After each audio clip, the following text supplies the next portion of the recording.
Welcome to Sports Talk with RKJ. I'm your host, Steve Risser, with my co-hosts Kyle Galuli and Justin D'Onofrio. And we had breaking news drop on us right before the show. Ezekiel Elliott will not play the 2019 season without a contract extension. This puts the Cowboys in a really, really tough spot.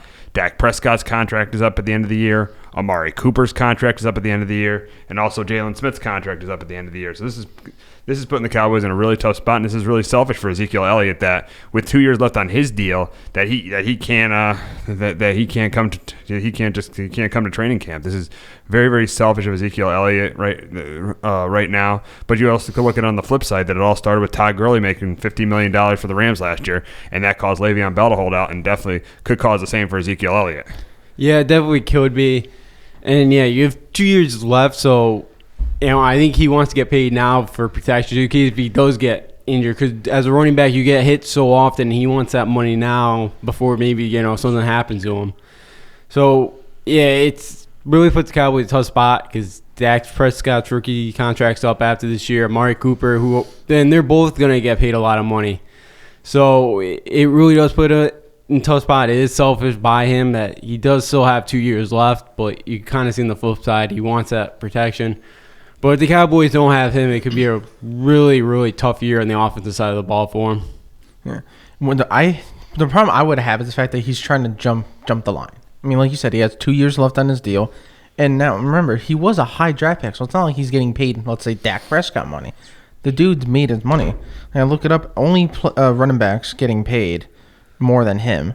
Lamar Miller, Jerick McKinnon, Fournette, Saquon, LaShawn McCoy, Devontae Freeman, David Johnson, Bell, Gurley. Now, those are all good backs, and he's probably better than all but maybe one or two, you could argue. But still, you've made money. You're not getting paid dirt cheap NFL money. And the fact that they got to pay a ton of people down the line, especially a lot of defensive players, it's physically impossible for you to pay all that money and pay him. Plus, you have, remember, like Tyron Smith, I think, still one of the highest paid left tackles, if not the highest. So you have that already on your books. And, you have that good, O-line that you have at the moment. I just don't see how you're going to work it out. But like Steve said, I think it's selfish. Like, you've made money, dude. Just wait your time. Like, I understand running backs have a shorter lifespan, in the NFL. But, like, come on. Like, if you're a Cowboys fan, I'd be mad at Zeke at the moment. Yeah, you got to be. I mean, he's got to be in training camp, and this caused a distraction. You remember 2 years ago the distraction he caused, and it led to the Cowboys not making the playoffs. So, but this is a player, but for the Cowboys, on the flip side, this is a player the Cowboys probably need to pay. Yes, it's not a premium position. That's why, as a Giants fan, I was upset they took a running back. I didn't want them to take a running back 2 years ago with the second pick. I wanted them to take Sam Darnold because you get into the situation where you got to pay a position that you're not a great player for. You're a great player for maybe 7 years, a ton of money. That's why I didn't want the Giants to take a running back, and this is an example of that. Now the Cowboys have to pay Zeke a ton of money, and they don't know what they're going to do with Cooper or Dak or even Jalen Smith now. Yeah, because then you also paid DeMarcus Lawrence a huge contract extension this offseason, so you already got him paid to a ton. But yeah, it's something maybe as we see that more and more running backs should keep doing this, and maybe we have to maybe down the line you got to figure something out because you can't just keep having these best running backs want to sit out every year. I know why they do it. They want the money, but they're worried about and teams are worried about paying them because of all the hits they take and all that. It's selfish, and the Cowboys are definitely needing to help them on the offensive side of the ball because that sets up play with Ezekiel Elliott back there. It sets up play action so well, and especially with the first-year coordinator Kellen Moore that you have. He's never done that, He's never called plays, and to be a much bigger help, he has Ezekiel Elliott in his backfield than not having him.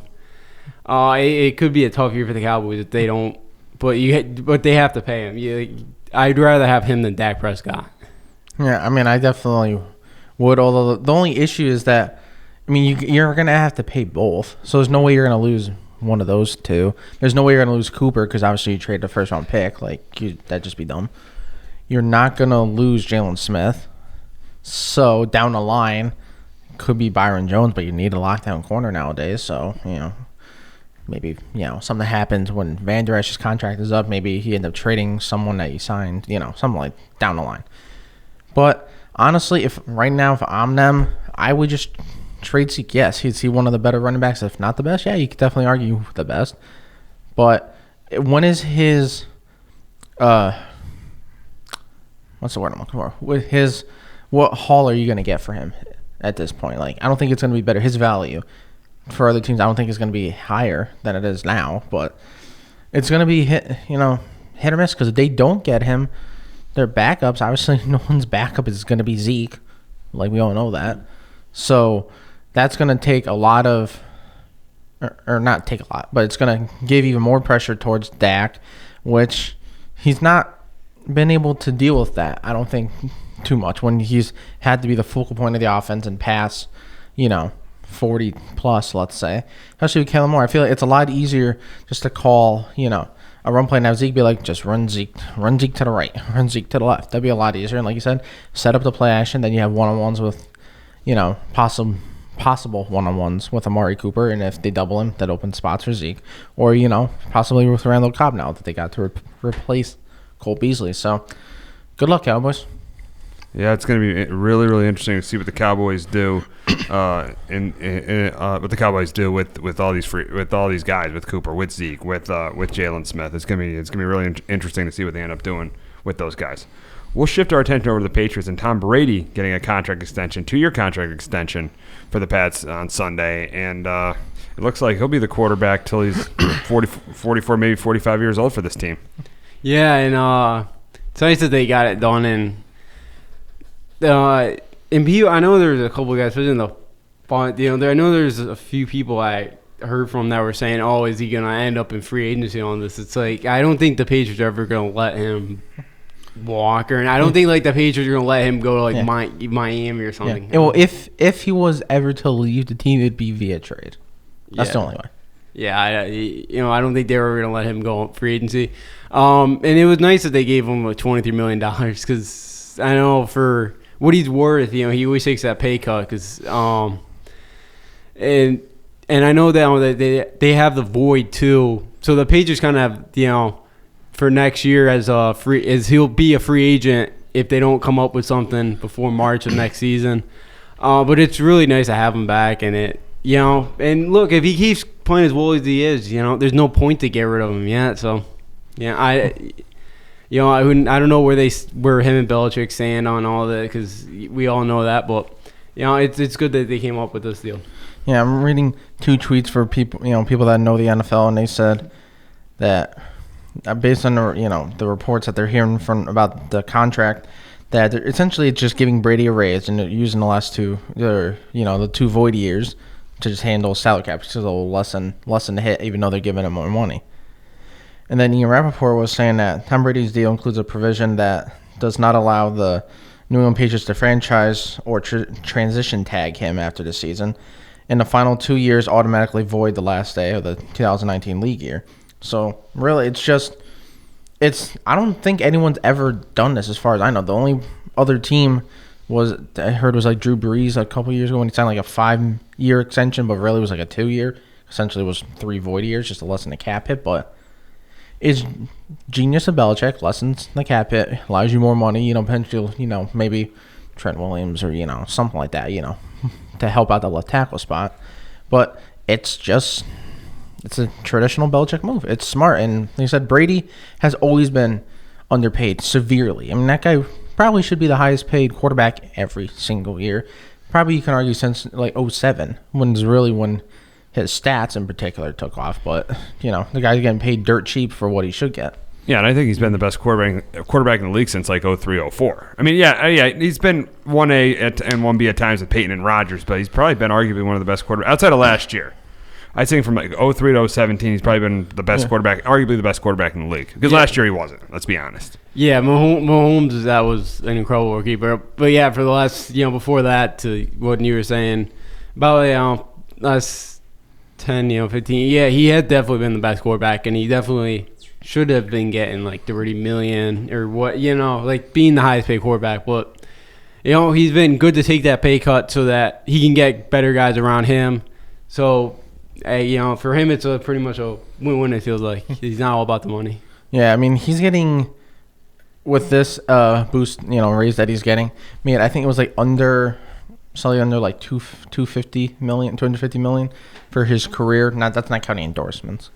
And then Giselle made, I think it was like 488 million. So obviously that definitely helps, given the ability to do that because he's not needing, the money.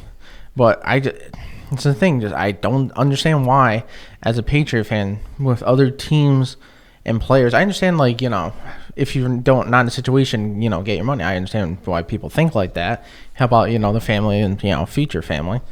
But football-wise, this guy's taking less money. It's the best dynasty there's ever been in football. It's lasted almost 20 years. You see what this guy does. Why not someone try to replicate that? Unless you're not about winning. If you're not about winning, you want to just get money. I mean, more power to you. I ain't going to complain. But if you want to win titles, or at least be in contention, here's a blueprint. And that's what the Patriots have given people. It's a blueprint of how to do it. No one ever does it. It's not even that they attempt to and fail. They just don't even attempt. They don't even get to step one. Yeah, it's worked so well for many years, and it's so rare that nobody else has kind of tried to do the Patriot way. But I guess the Patriot way is so unique, and just it's definitely unique. Yeah, and it works, but it is a little bit weird that nobody else has gone. But it works. It works for them. It's not even like you have to copy exactly. I mean, you can put your own spin on it, which I would have no problem doing that. But they don't even attempt it. It's even like a game plan thing from game to game. People always, it seems like their offense is this. And even though the opponent's defense might, really go good against their standard offense instead of going away from it and then maybe going to more running attack if they're more a pass-heavy team, people still go for the pass. And it's like hitting your head against a brick wall. Focus on the team's weakness. At the Patriots do, feels like no team really does that on a consistent basis. Yeah. So before we get to the preseason games, I found an article from Bill Barnwell this morning, and it's pretty interesting. He says predicting the 5 NFL teams that are like the most likely to decline. And honestly, out of these 5 teams, I agree with every single one that he said. And first, we'll start with the Rams. I mean, 13-3 last year, and I think they decline. I think they go 10-6.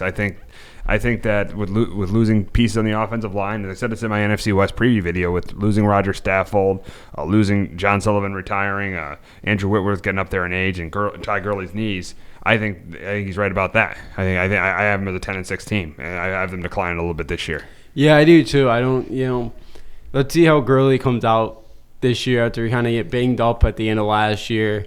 Yeah, they lost a couple of key pieces. They're getting older because they had a ton of guys on that 1-year deals last year. Like, it was like last year felt like for the LA Rams, like it was a make or break year. Like, this is the year we were going for the Super Bowl. Yeah, building an all-star squad is what it felt like. And the only thing that could save them, with Todd Gurley, but potentially with his knees, in that situation that they're now in, is the fact that they are getting Cooper Kupp back. Now, Cooper Kupp, is he an elite receiver? No. But in that offense, it went from having Brandon Cooks and Robert Woods, who are, pretty good. Especially, they'll both have their own little skill set, but they're both very good. And then you have Cooper Kupp, who's a very good 3, and could be a good 2. And then all of a sudden he gets hurt, and now you have I believe his name's Josh Reynolds, who's solid, but he's not Cooper Kupp. So getting him back, hopefully that gives a boost in offense. But yeah, I could see, them dropping about, a 10-6, 11-5 range. Another team brought up is the New Orleans Saints, and I completely agree with him here. Drew Brees' age, because last 5 games, he had as many touchdowns as interceptions, and now you lose Mark Ingram. You lose that. They did bring in Latavius Murray, but you lose that 2-headed monster. And how is Alvin Kamara going to be as an every down back? We know he's a great receiving back. We know he's been a very good running back when he's had Mark Ingram in the backfield, not as many touches. But how is Alvin Kamara going to be as an every down back? And this run game the last 2 years has protected the Saints defense. And because you saw the defense, the games Mark Ingram was out in. The opening day against the Bucks, gave up 48 points. And week 3 against the Falcons, gave up 37 points. So I think that I definitely agree with him there too. I think the Saints are definitely a team that declines. And in my NFC South predictions, I had them missing the playoffs. Right. I think they may sneak in as a wild card, maybe. But that NFC South is so tough with Carolina and Atlanta if they stay healthy this year. With Kamara, yeah, he's got to become a better back in between the tackles. We'll see if he can learn that this year, or if he can do that this year. And yeah, losing Ingram, I think, is going to hurt New Orleans more than they think it will. Murray, because he's not as good as or he's better than Latavius Murray. I think it's an okay pickup for him, but they did need another running back. We'll see how that pans out, but yeah, I think they'll definitely decline a little bit with that NFC South being so tough.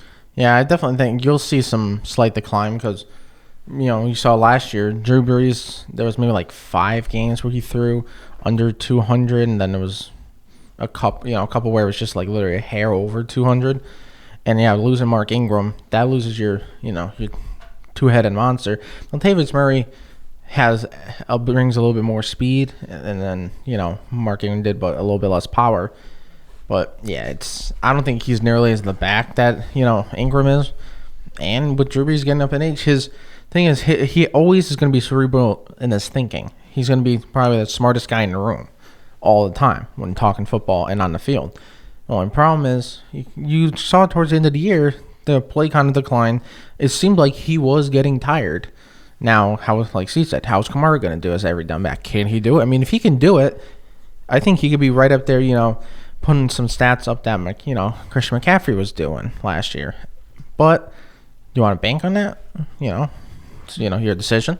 And on offense, they have Michael Thomas, who's elite, up there with some of the best. But other than that, who do they have? Well, it was names was like Traquan Smith or something like that. We had a couple big games like something Lewis, the guy that got hit by Nickel Roby Coleman in the NFC Championship game. Like, other than that, like from your top receiver to your next receiver, seems like a huge drop off. So again, good luck, Saints. Here's one we all pretty much agree on, and it's the Dallas Cowboys. I mean, with Ezekiel Elliott distraction, I mean, I just don't think this team is going to win the division, and I think they'll compete for the postseason. I think they're definitely the second best team in the division, but I think they're not going to win the division. Dak Prescott, to me, is not a top 15 quarterback, and he doesn't have Ezekiel Elliott. He's definitely not as good of a quarterback. I think the offensive line has had injuries over the past couple of years. Tyron Smith, Travis Frederick have had injuries over the past couple of years. So that's why I think they're an 8-8 team. They're going to miss the playoffs. So I agree with them on that one too. Yeah, I totally agree. No Elliott, the distractions. Dak really needs Elliott play action game. It helps everything else out, and without him, it's gonna be a tough year for the Cowboys. I'm hearing him say this: no Zeke, drop off. Zeke, I think they actually have almost the same record. Yeah. It all depends. But tougher schedule this year. They have to play the Packers at home. Even though we said the Saints and Rams are in decline. They're probably so tired of seeing Aaron Rodgers. I know. Just they still play the Saints on the road. They got the Rams, so they have a tougher schedule this year. So here's one where we might have a little bit of disagreement with the Chargers. I think they do decline. Here's my reason why. Older quarterback Phillip Rivers, you don't know what he's going to be. That offensive line is not good at all, and then Melvin Gordon holding out. So you got the same compare. You pretty much with the Cowboys and Chargers are pretty much the same because they have running backs holding out, and they say the Saints and the Chargers are the same because they have older, really good quarterbacks who are getting old. So that's why I think the Chargers are definitely in decline this year, and I got them. I like their defense. I like Bose. I like Ingram. I like Derwin James. I think linebacker core is a little shaky, but I also got them as a team 8-8 missing the playoffs.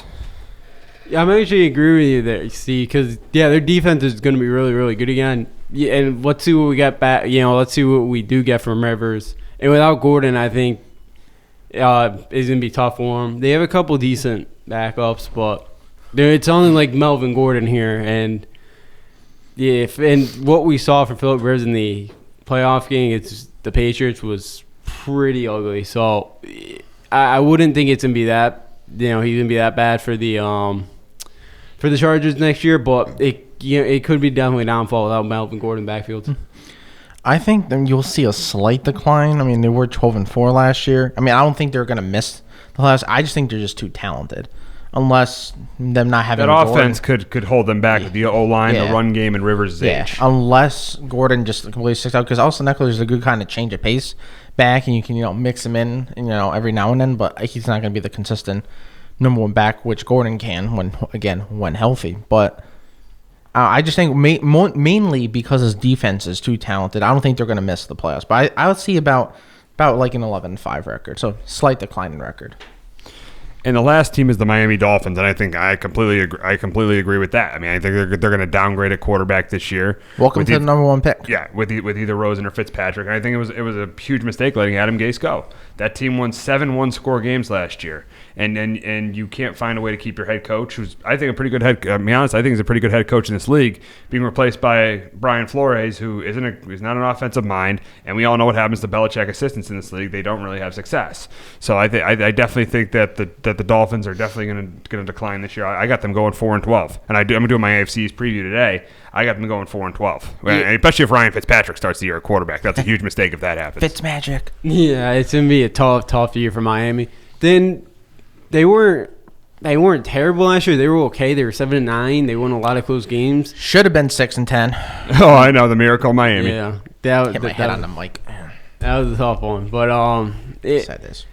Yeah, with Fitzpatrick being your starting quarterback, he's not bad. He's been a journeyman, but he's what now, 37? 30? He is the ideal backup. Yeah. Keyword backup, not starter. Yeah, backup. He's been on 13 different teams for a reason. He's not really a starter. They have Rosen, but yeah, they're definitely looking at the first pick, so probably a Tua.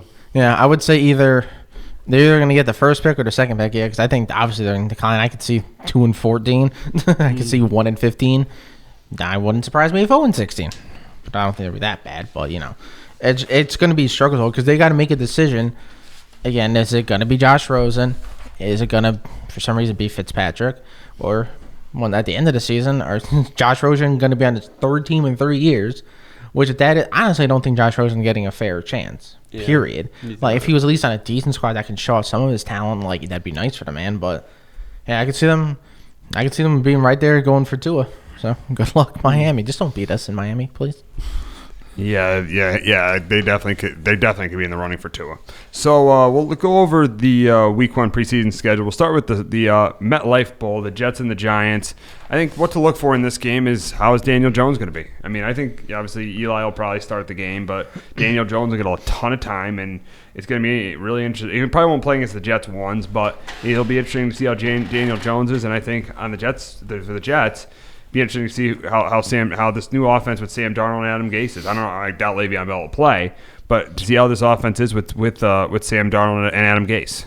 Yeah, Daniel Jones, let's see, because I've heard some good things out of him about training camp, but let's now see him on the field playing against an actual team. Yeah, of course, it probably won't be the first string Jets D, but at least it'll be a different team than your own. And then, yeah, for the Jets, can they keep can Sam Darnold keep up what he did last year after having a nice year? Could he continue that instead of having that sophomore slump? Yeah, if you're the Jets, you got to see if Darnold, is he going to improve, or like you said, hit that sophomore slump. For the Giants, sorry. Yeah, you got to have Daniel Jones play just to see what's going to happen.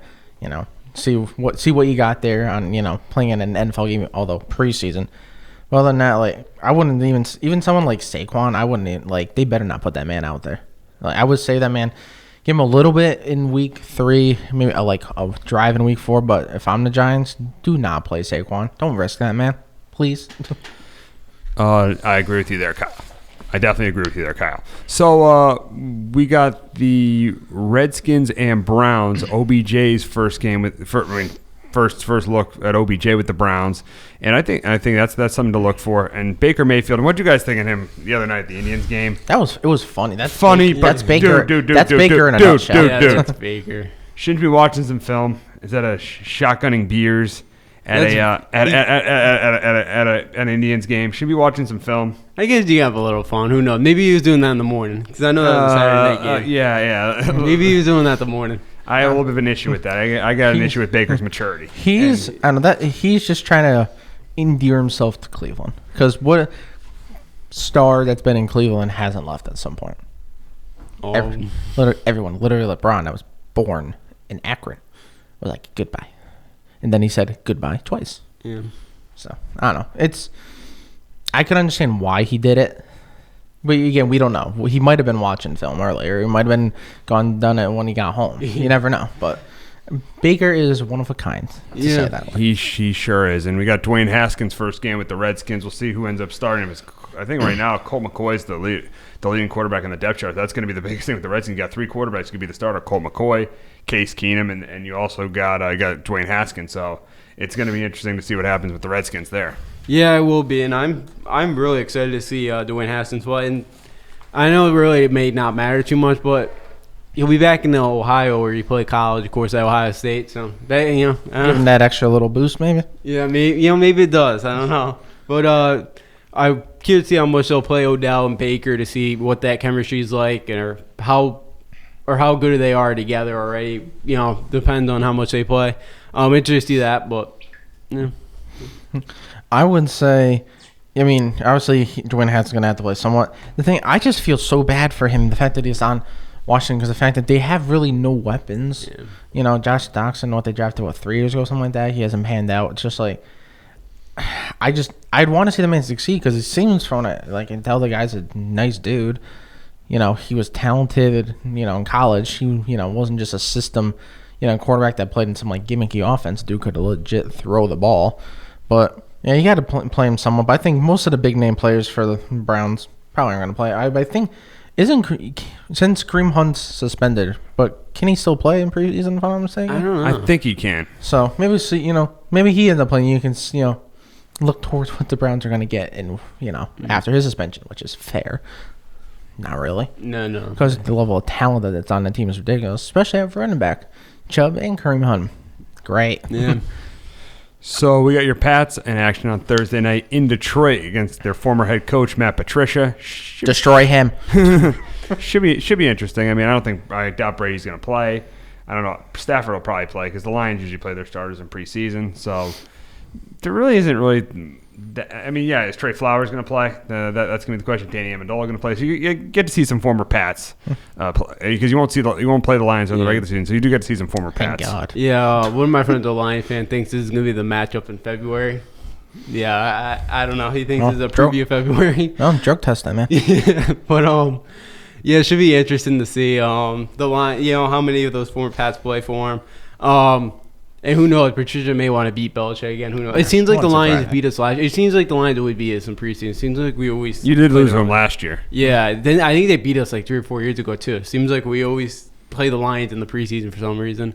But interesting to see. I don't think Brady will be playing. Maybe he better not. Or two. I don't know. Maybe a series or two. But interesting to see maybe who gets that backup job for the Pats. Yeah, I'm interested to see how what Jared Stidham gives you, because I think he was in an offense that didn't really fit his ability. Yes, he can move a little bit, but you're not going to mistake him for a Lamar Jackson, Kyler Murray speed. That, can move when necessary. And I think he has a pretty good arm.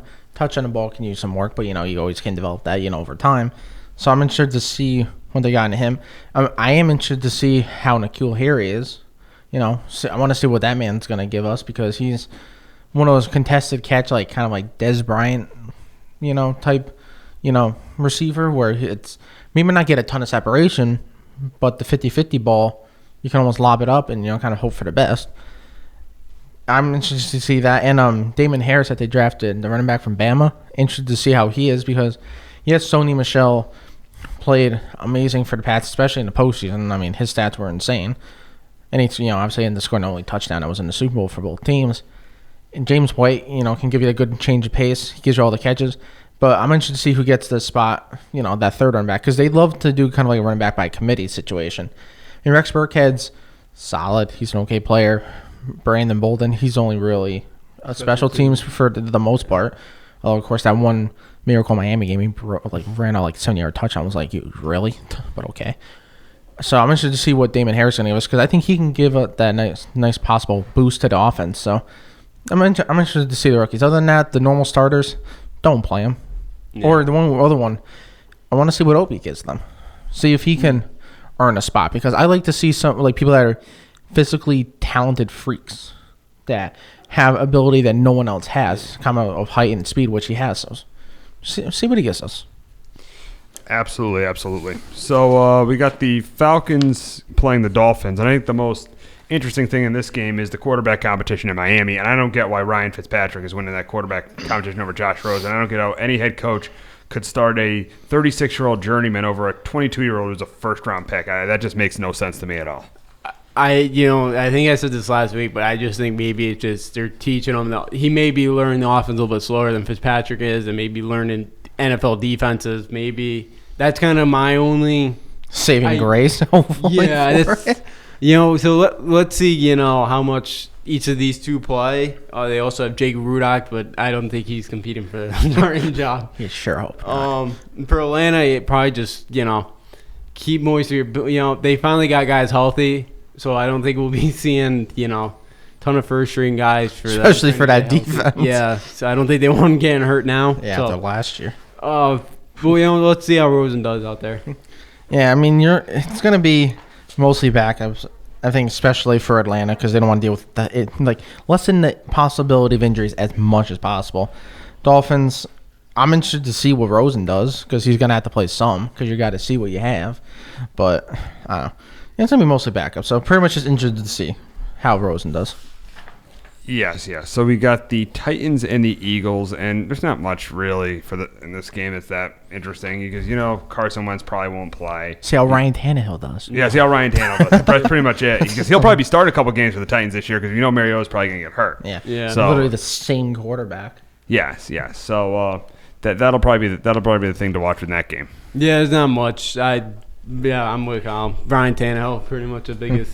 His first look in Tennessee uniform. And again, also the only other thing is for Tennessee, I believe it was AJ Brown they drafted, the wide receiver. So see what they have because add to that depth at wide receiver for Tennessee. Yes. So Panthers and the Bears. I think it's another game where what the teams are going to be, and it's not really interesting for week 1 of the preseason. Yeah, I'm not really looking forward to anybody in this game. I don't really remember them drafting somebody that's like, I can't wait to see this guy. I don't. So yeah, I think not much this game. No, yeah. I mean, obviously Cam Newton's not going to play much, if anything. Trubisky is probably not going to play much, if anything, again. And the only interesting thing is to see Brian Burns, because I'm assuming he's going to be playing some unless he's out with an injury. Because that guy, is a physical freak, and with that defense that they have, especially at linebacker, it's interesting to see that, man. Yeah, definitely. That was a really good first round pick for them. So we got the Texans and the Packers and other more teams where who's going to play, what they're going to be. Not really that interesting. Yeah, maybe just for Packers new head coach. I don't know. Maybe a little insight to see how he plays. Yeah, see how kind of the team because as last year they did have some problems in that around the team. There was a little bit of issues with, I'm interested to see how the Texans O-line plays. I want to see if the second string is as bad as the starters. To see if there's just no hope for Deshaun Watson. To see if I actually should draft him in fantasy football this year. But yeah, again, you're not going to see many starters. This one's a good one. Chargers and Cardinals. This one is because this will be the debut of Kyler Murray. And it's going to be, Kyler Murray, I don't think he's 5'10".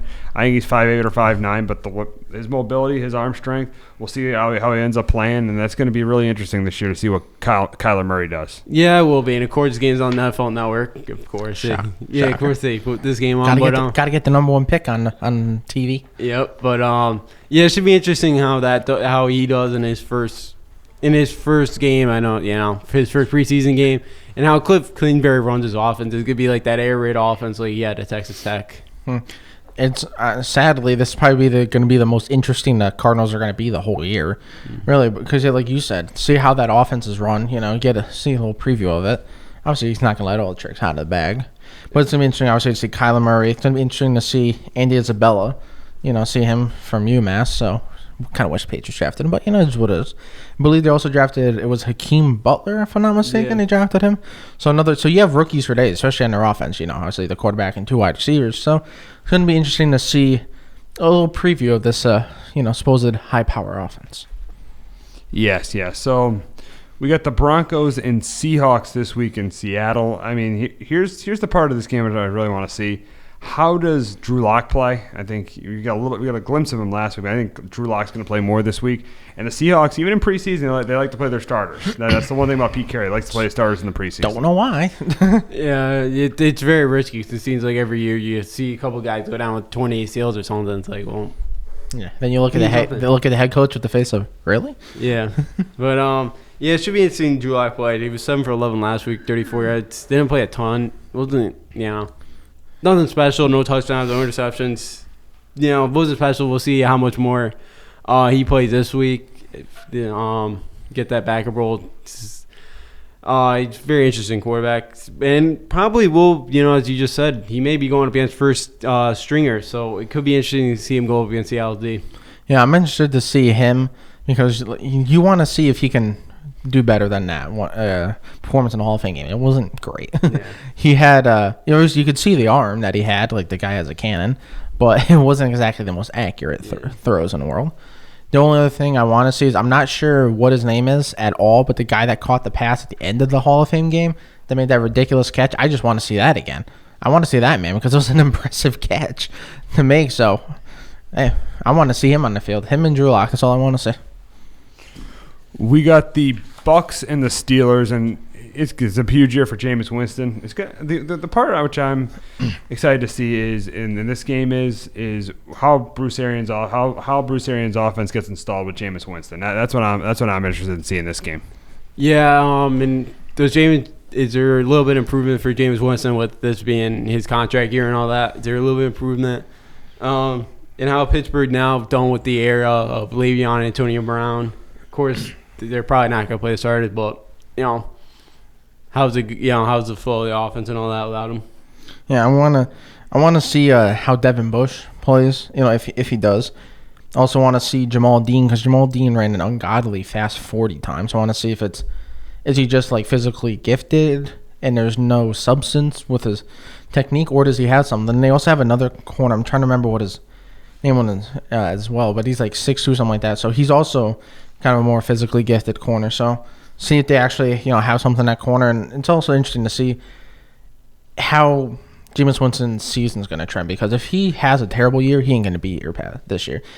And if he has a good year, he'll probably be here, at least one more year. But this is going to be interesting to see because it's a good amount of rookies, that are all physically gifted. And now how we're going to see Jameis Winston's season going to trend. Is it going to start bad, start good? Yeah, so we got the Vikings and Saints, and here's the kind of the interesting part of this is the Saints won't play their starters. The Vikings, they will. So it'll be interesting to see what Kirk Cousins does. Get a look at him, see if this run game and O-line of the Vikings is improved. That's what I'm looking for in week 1 of the preseason. Yeah, it should be interesting. Cousins, it's not a big game though, so we should have a decent performance from Kirk Cousins on a big game. You're not wrong. But let's see how Kirk Cousins does. Of course, Saints, won't play their starters, so not too much to really look for from the Saints. Yeah, for the Vikings, the only thing in this game kind of period, that makes it possibly interesting is to see their rookie tight end that they drafted, Irv Smith Jr. Because if he plays good this year and you can have him with Kyle Rudolph, Dalvin Cook out of the backfield, then they're obviously the two very, very talented wide receivers, Stephon Diggs and Adam Thielen, could make that offense possibly nice if Kirk Cousins, wins a big game. Bengals and Chiefs. I mean, week 1 of the preseason is tough because the starters don't play a lot. I think we'll be saying the same thing here, where Mahomes may not even play at all. The starters might not play that much. So we'll see what ends up happening there. There's not really anything I'm really looking to see in that game. No, not. Can the Bengals can their second team score because they don't have much for the first team? Can their second team do anything? Will they be a little bit better against a Chiefs defense that their first team's not great? That's probably about it. All I want to see is I want to see two things. I just want to see John Ross one time just run straight and have the quarterback just chuck it, see if it's completed. And I want to see Mahomes throw deep Tyreek Hill one time and I'm fine. I remember last year in preseason, he threw the ball was something like 70 yards down the field. And obviously we saw it later in the regular season with no issue. So, other than that, Mahomes should not play at all. And I guess one thing, actually, I want to see the Bengals. Actually, they play this guy, one of their backcourt, Jake DeGulan, I think it is. He's from Central. So he's still in Connecticut. Wow. Yeah, so he's still in the depth chart. Because they did get Ryan Finley will be, we'll see what he ends up doing. Yeah, because they have 4 quarterbacks in depth chart. We'll see if he plays. A guy from Central. Wow. Yeah, that's so cool. Yeah, really cool. I would like to see Rodney Anderson, but he's not going to be playing in this game, unfortunately. Yeah. But yeah, that's gonna be cool though. Say, hey man, more power to you. Yeah, I think probably the first. Win the job over Dolan. Come on, that'd be crazy. Rams and Raiders. Here's the thing: the Hard Knocks Raiders, and we'll talk about this a little bit. Do you want to see the Raiders on Hard Knocks? Yeah, because all of this chemistry or all these characters that they have, it probably make it very interesting show. And John Gruden on TV is usually pretty interesting. Let's think about this. You have John Gruden, ego. Antonio Brown, ego. Montez Burfict, something. You combine that with TV, it ain't going to be great. It's going to be interesting for us, and it's going to be funny, and it's going to be a lot of ha-has and hee-hees. But other than that, I don't see it going well for the Raiders on Hard Knocks. It's going to be almost like too much insight into them for their liking, which I feel like it's going to happen. But for the preseason game, so if you're the Rams, you're not going to see much, or of the starters in particular. The Raiders, it's going to be interesting for the Raiders because obviously you had, 3 first-round draft picks? It was, Cleveland Farrell, if I'm not mistaken. Cleveland Farrell, yeah. Yeah, Farrell. Jonathan Abrams, and then Josh Jacobs. So you're going to see play out of all those guys, most likely unless they're out with some kind of injury. But I'm most interested, honestly, to see Josh Jacobs, see what he's got, and I'm interested to see Abrams because I like safeties that can hit, and that man can hit. Yeah, I'm also interested for all that see Jacobs and Abrams for the Raiders, but I'm also interested if Gruden can back up his word to this. Nathan Peterman growing on me. I don't know if you guys heard that. So I threw up when I heard that. Let's see if he's actually the number. Let's actually see if he can. How well he does at the second string, because we'll probably see him and Mike Lennon. Nate Peterman was one of the worst starting quarterbacks I've ever seen. Oh, yeah, big time. I don't know how this guy's still in the NFL. He should be playing the Canadian Football League. No, that's too good for him. He should be playing arena football. If that. Probably still throwing interceptions. Wasn't that game against Chargers where he threw 5 interceptions in one half? 6? Was it 6? It might have been. It wouldn't surprise me if it was 6. Might have been 6, yeah. The only thing I'm sad about with that game, I didn't have the Chargers in fantasy football. Yeah. Other than that, no. Good luck, Raiders. Nathan Peterman. Ugh. Gross. So we got the Cowboys and the Niners. I mean, I don't think Jimmy Garoppolo is going to play, and we all know who won't be there, and that'll be Ezekiel Elliott. So it's another, Hey, I'm sorry to interrupt, but how much longer are you guys going to be? Because we have it signed out for 10. All right. We'll be till 10:30. Yeah.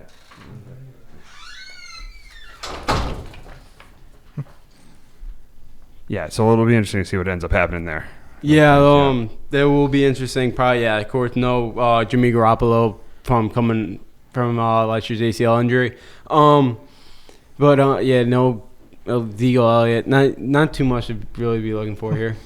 Yeah, I think you're not going to get much from the Cowboys. The Niners, be interested to see what the running backs have, because they have 3 good backs. They have Breida, Tevin Coleman, who they signed, and then they have Jerick McKinnon, who was hurt. They signed him last year, and they ended up getting hurt almost immediately. So interested to see out of the running backs who plays, and see what they give you.